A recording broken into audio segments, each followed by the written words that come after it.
Öndeki leksimiz hürmetlik vatandaş. Bugün Çiğsağış 2019 yıl 8. ayının 6. günü haftiga Seyşembe.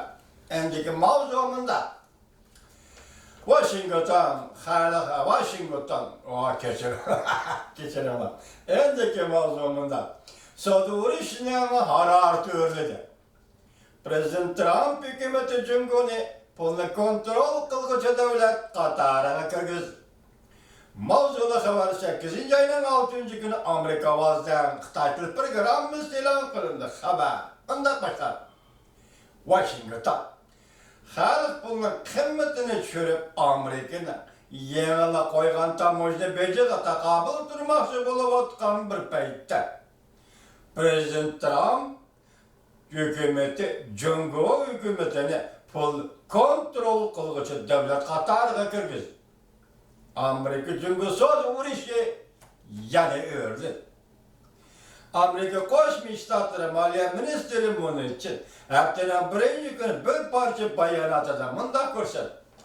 Amerika Qo'shma Shtatlar hukumati Cumhur hukumatini pulni kontrol qiluvchi davlat deb bekitdi. Lekin Cumhur hukumati bu o'rnakni bir xil ayblash deb qarab, ikki davlat o'rtasidagi besimni kuchaytirishi mumkin. Haftaning birinchi kuni xalq pulini dollarga tegishilish tunji qatam 7 yil o'tgandan o'tdi. Cumhur Amerikaning yezigilik mahsulotlarini sotib olishni to'xtatdi. O'tgan hafta Amerika Cumhur suhbati Shanxayda o'tkazildi, lekin beshash hosil qila olmadi. İki devlet o'rtasidagi savdo urushining harorati shu kundan boshlab o'rlashga boshlagan edi.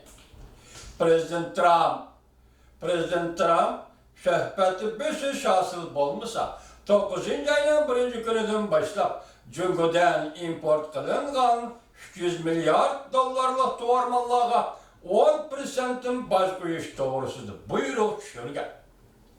Shu kundan boshlab xalq pulning dollarga ayrı-başlash qiymati kun sayin tushishga boshladi.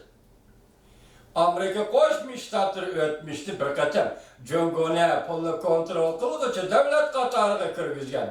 Vaqt 1994-yil. Yaşlı men bilan o'xshash vatandaşlar shuni his qildiki 1994-yili Xitoyning Shanxay shahrida tuyuqsizlar bu shundoq jakarlangan edi. Masalan, $1 Xitoy pulini tegishish 10 yuanga ko'tarilgan edi. Shu ko'tarilishdan Shanxayda endili kapitalizm yo'li umangan bir necha odamlar o'zlarini binodan tashlab olgan edi.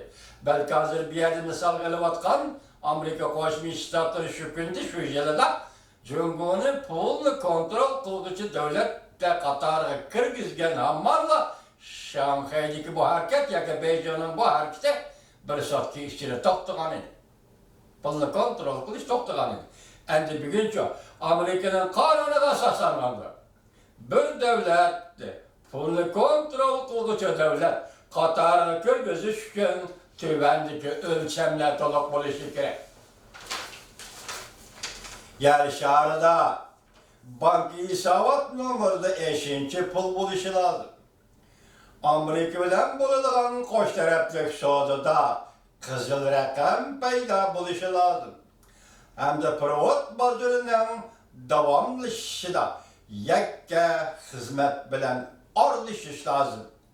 Bu iqtisod sohasidagi shu huquqni men tushunmadim, lekin to'liq tarjima qildim, vatandoshlarga topshirdim. Amerika Moliya ministrligi bunday ko'rsatdi. Cumhur Xalq Bankisi haftaning 1-kunida e'lon qilgan bayonotida aniq bunday ko'rsatdi. Cumhur doiralari, ya'ni xalq pulini ayrı-başlashda to'liq kontrol qila oladi.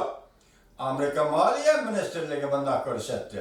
Bu Cumhur Markaziy Bankisining oshkora e'tirof qilganligi bo'lib, uning xalq pulini kontrol qilish tajribasi borligini va davomli shunday kontrol qilishga tayyorligi borligini ko'rsatdi.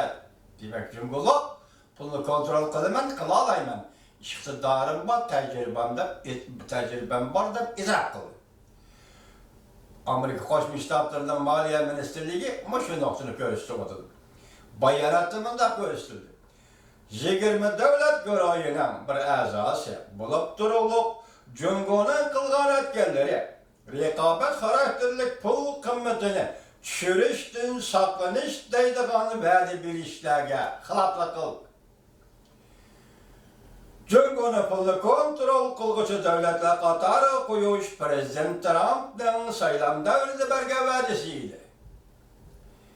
Haftanın birinci günü Prezident Trump Twitter'da fikir kaldırıp, Cumhur devamlı Amerika tarafından bir neçe 100 milyar dolarga erişmekçi bulup oturdu.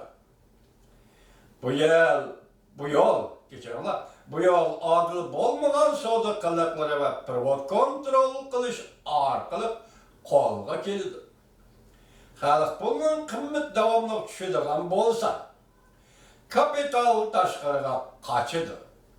Yerli şirketlerinin dolar bilen isabat boğduğun tertipleri, qarz elim berimlerinin tertipleri tehama kıyıldışıdı.